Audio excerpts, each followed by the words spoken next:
Hey there. Well, today I'm out here looking things over, and I thought, you know what? I want to shoot a video and talk about what it is I got going on.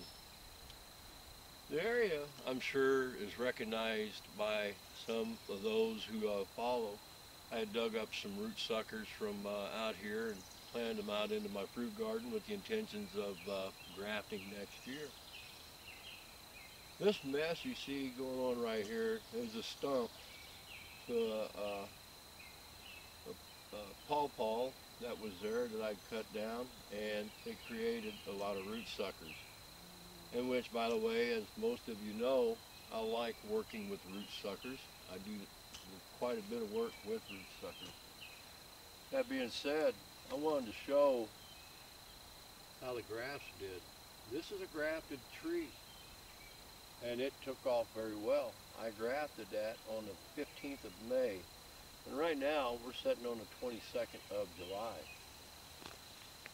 as well as this one, 15th of May. Now, I grafted one back there. It's in that fencing. That type of graft there was something that I wanted to experiment with, called a veneer graft. It's got a little bit of growth, but you know what? I'm not crazy about that style of grafting. I grafted two of them, one in the field and one in a pot. The one in a pot's doing much better. I'm just not really crazy about that style of grafting, and I won't be using that style of grafting anymore. You know, one of the things that I wanted to talk about is when I'm grafting these root suckers in infield grafting, I've already shared with you of cutting that root loose from the parent tree. And that's so, you know, I want the energy of this going into that scion to produce that growth. And wouldn't you have to agree, I got some good growth out of that.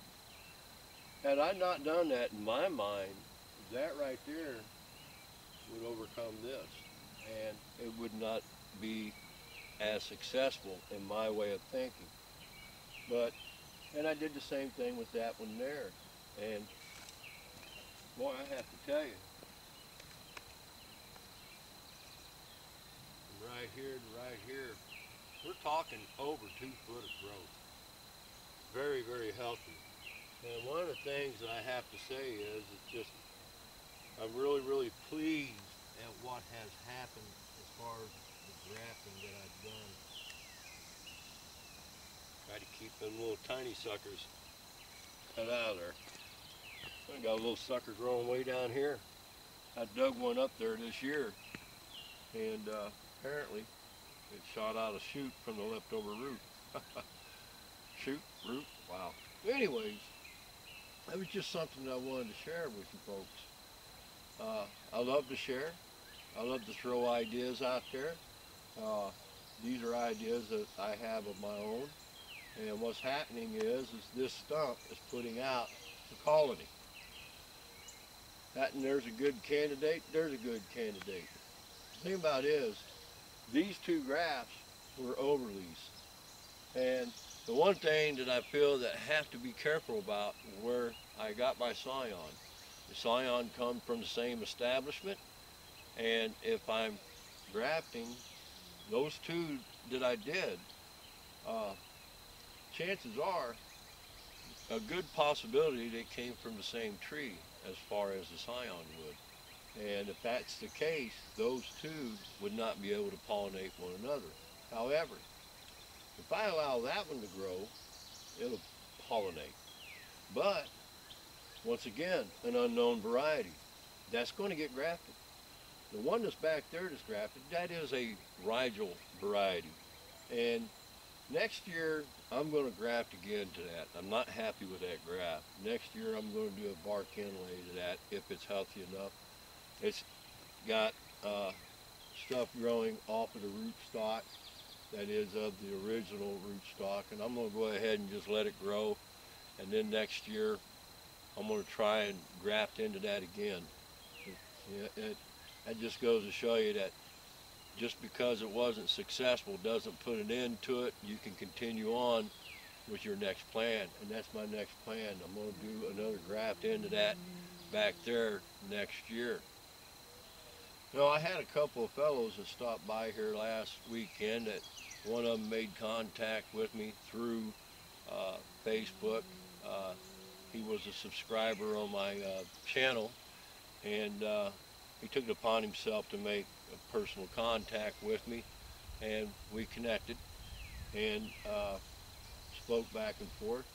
And him and another guy came down here and paid a visit, and they took some trees off my hands. And I hope things go well with them as far as their journey with the pawpaw.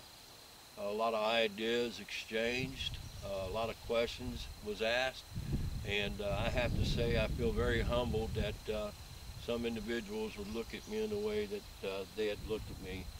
But anyways, if you're ever in Ohio and you're in north central Ohio, feel free to look me up. Uh, I welcome guests. I have no problem with walking through the property and talking about trees in general, because I guess you can say I'm a tree farmer. Pawpaws aren't the only thing that I grow. I've got a number of different trees, as you all may know. But anyways, this is something that I wanted to share with you. Had I not cut that loose, that right there would be a problem in my mind if I would not have separated that individual from that tree.